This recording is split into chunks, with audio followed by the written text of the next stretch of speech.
On Tuesday, for the fourth time in 12 months, lawmakers will come to the state capitol as New Mexico navigates its way through the pandemic.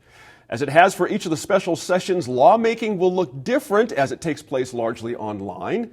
Here to talk through what we expect is our Line Opinion panel, journalists and professionals who've agreed to read up on this week's headlines and look behind them and offer their thoughts.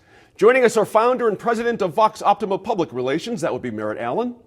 Longtime ad man and co-founder of Everybody Votes, our friend Dave Mulryan is here. Founder and director of the New Mexico Black Leadership Council, Catherine McGill returns. And back at our virtual table for the first time in a while is Capitol Bureau reporter Dan McKay of the Albuquerque Journal. Dan, I'm going to start with you here because you're the obvious place to start. A 2-month session in the middle of a pandemic. Let's talk about this. Lawmakers aren't planning on coming to the Capitol every day, are they? I want to get some clarity on that first. Yeah, it's going to be an enormous cultural change for the legislators, lobbyists, advocates, everyone. The legislature is planning to do much of its work online. We're talking about virtual committee hearings over Zoom, allowing people to call in, that kind of thing.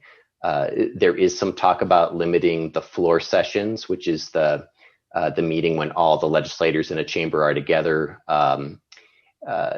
to avoid having these large gatherings all at once. But yes, it's going to be an unusual session for sure. And Dan, for you and your peers, I got to imagine, it's my understanding that media and staff have testing requirements. How's that going to work? Lawmaker requirement, all that kind of thing. You're all in the same building, are you not? What's the situation there? Yes, we're going to be required. Media members are required to be tested we have to have a negative test within 5 days. So we'll probably get tested maybe once a week. There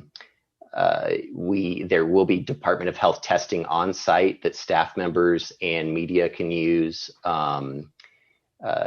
The legislators, I don't believe they can be required to take a test, but they are being encouraged to take one.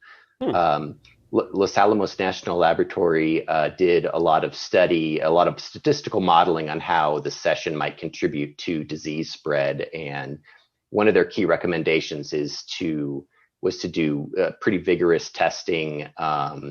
So that anyone who's positive, even if they aren't feeling sick, that it can be caught as quickly as possible, and their contacts can be traced, and isolation and quarantine procedures can be started. I appreciate that. Just let the folks know what's happening up there on the nuts and bolts stuff. It's important. Kathy McGill, both the governor and lawmakers have released their recommended budgets. As we know, the Journal reported on this as well, as Dan knows.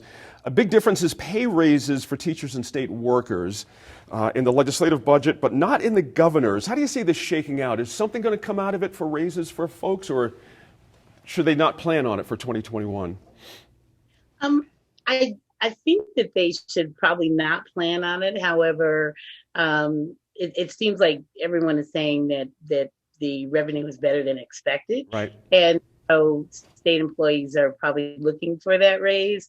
But the reductions in the budgets are less than what was anticipated. It was 5%, and I think now 3.6% down.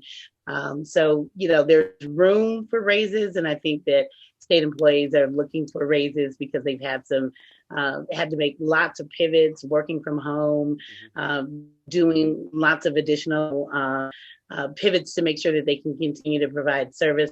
I say they deserve it, and we got to look to see if there's a way that we can offer them cost of living adjustments that are commensurate with the changes in things that they have to cover just as individuals. Dave Mulryan, as Kathy's talking there, it's interesting to consider David Abbey at the LFC, Legislative Finance Committee, actually pointed out state workers they've had raises in like fewer than half the years over the past dozen or so. Right. So I guess the same question, I don't want to get hung up on raises. We got a lot more to talk about, but right. Just a quick thought on that, and I want to pivot to something else with you real quick. I mean, as far as I can see, you could never pay teachers and good, solid state employees too much. I mean, they deserve to be paid well, and I think that we should find the resources to pay them. But I would also think that it's important for us to recognize President-elect Joe Biden told us yesterday that he's not going to worry about the deficit. And so that has big implications implications for the states. And, when you look at what happened, say, during a major catastrophe when Franklin Roosevelt was looking to defeat Nazism, he and his Treasury Secretary, Robert Markenthau, got the deficit spending to about 140% of gross domestic product. We are not quite there. So we do have some latitude, that we can do some more deficit spending. And we certainly, money is very cheap. I mean, there is no yield and you can do it. You can borrow it. I think that the state of New Mexico, they've been on it. I mean, they have gotten all of the FEMA grants for extended unemployment. Every time there was an opportunity for them to get federal money, they did not miss a beat. And I think they deserve a lot of credit. And I think we know that, look, if the window is open and the federal government is getting it out, New Mexico seems to be very good at getting first in line and getting it. And I think that's a great thing. Good point there. Merritt, speaking of budget busting, or maybe not, the governor for pandemic relief, $475 million, LFC, or lawmakers, $250 million for roads, $300 million to backfill unemployment insurance. Let me talk about pandemic relief first, though. Anything strike you? It's a big number. That's a big number for around these parts. But we have a lot to recover from. What's your sense of that 475 the governor's asking? Well, and I think many businesses are also going to be going to the federal pot as well. So, I mean, certainly with Paycheck Protection Plan opening back up, I think that's where many businesses will go to first, because that will come first and it will be easiest. So I think small businesses are going to be, from a business perspective, businesses are going to line up for the second round of Paycheck Protection Plan loans. And in fact, businesses can even go back to the well a second time. So there's going to be that. Then there will be state and local funds available there. So it's a lot. I think it may be considered a drop in the bucket compared to what's coming from the federal relief. Right. I think it's cushion. It would not surprise me if it doesn't take a few months for the state fund to be depleted, or if it's even not completely depleted, because the federal money coming in will be so tremendous. Interesting point there. Dan McKinley, swing to education here real quick. Both budgets, meaning the governor and LFC, boost money for extended learning programs. And of course, there's the constitutional amendment, of course, asking to take a bigger bite of the permanent fund for early childhood education. I got to ask, in your sense, is this the year that has a possibility of passing, actually dipping into this? Yeah, for sure. I would say that this is probably the supporters have reason to be optimistic beyond any year before. The permanent fund issue was debated pretty thoroughly in primaries. We have 11 of the 42 members of the state Senate are going to be new to the chamber. Several of the key Senate leaders have lost their primary challenges to more liberal senators. So the composition of the Senate has changed a lot. And that is key for this issue because it has passed the House 4 straight years, and the hangup has been the Senate. So I would say things are looking reasonably good for that. But again, it's, I wouldn't underestimate how many potential snags there are for any bill, even if everybody supports it. Very good point. It could be that senators decide, they support tapping the permanent fund, but they don't want to use it for the same purpose the House does. I mean, there are all kinds of potential debates that could arise, but I would say that it could reach the finish line this year. Hey, Dan, I got a quick question for you. Something just came to mind that's kind of interesting. Chairmanships for committees. Any sense of where that's headed at this point? And when will we know? Is there a traditional time when these things are let out to the public? I'm confused how that process works, but do you have a sense of that at this point? I don't think that we're going to know the chairpersons for the key Senate committees until after the session starts. Okay. The most important first thing that happens is that the Senate is going to choose a new Senate President pro tem. Mary Kay Papin, the longtime president, she lost her reelection bid in the primary. She was among the more moderate or conservative Democrats. The leading candidate to replace her, nominated by Democrats, is Mimi Stewart. She's an Albuquerque Democrat, considered much more liberal than Papin. And assuming Mimi Stewart is confirmed as president, she will have a tremendous influence over who the committee chairs are. Several of the more moderate or conservative Democrats were committee chairs who lost in the primary. So I think the expectation is that they will be replaced by more liberal members, and that really could change the political landscape in the Senate. But we probably won't know till that first week. Mm-hmm.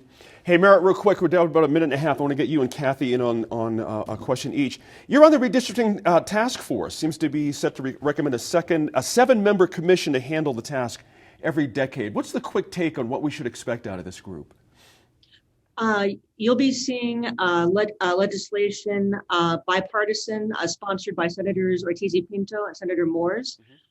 And it will call for an independent redistricting commission, 7 members, 2 Democrats, 2 Republicans, 2 with no party affiliation whatsoever.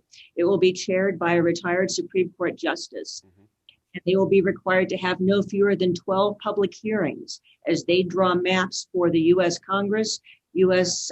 State legislature districts, and State Public Education Commission.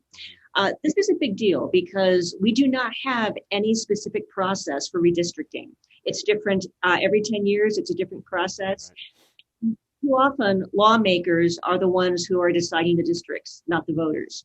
And so lawmakers choose districts, voters have no say. And so this brings fairness, it brings transparency, and it ensures complete compliance with the Voting Rights Act, which is really the most important thing we're talking about here. And it protects our underserved communities and populations. So I was really pleased to be on the task force.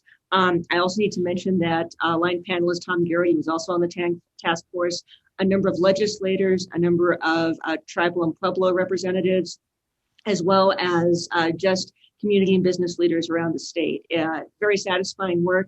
I'm proud of the recommendations we came for, and you can read the report at newmexicofirst.org, but look out for that legislation. And please, if you support fairness and transparency in redistricting, call your legislator and tell them to support the establishment of the redistricting commission. Mm-hmm. I want to talk to you more about that in detail a little bit later. Kathy, super quick, I can't leave you out though. Can folks really expect to feel they're part of the democratic process during this Zoom period with our legislature, our citizen legislature? What's your sense of that? Can we really serve folks with this system? I think so. I think in the midst of adversity or difficulty, as Einstein said, lies opportunity.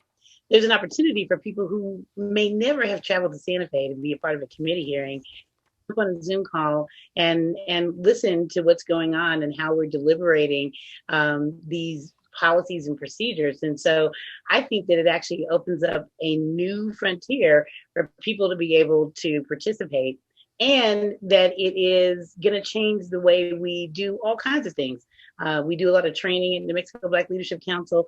And so we think the future of training is going to be online. And so I think this is, there's an opportunity for us to participate. Well said. I have to agree. I think there's a good opportunity here. We appreciate that for sure.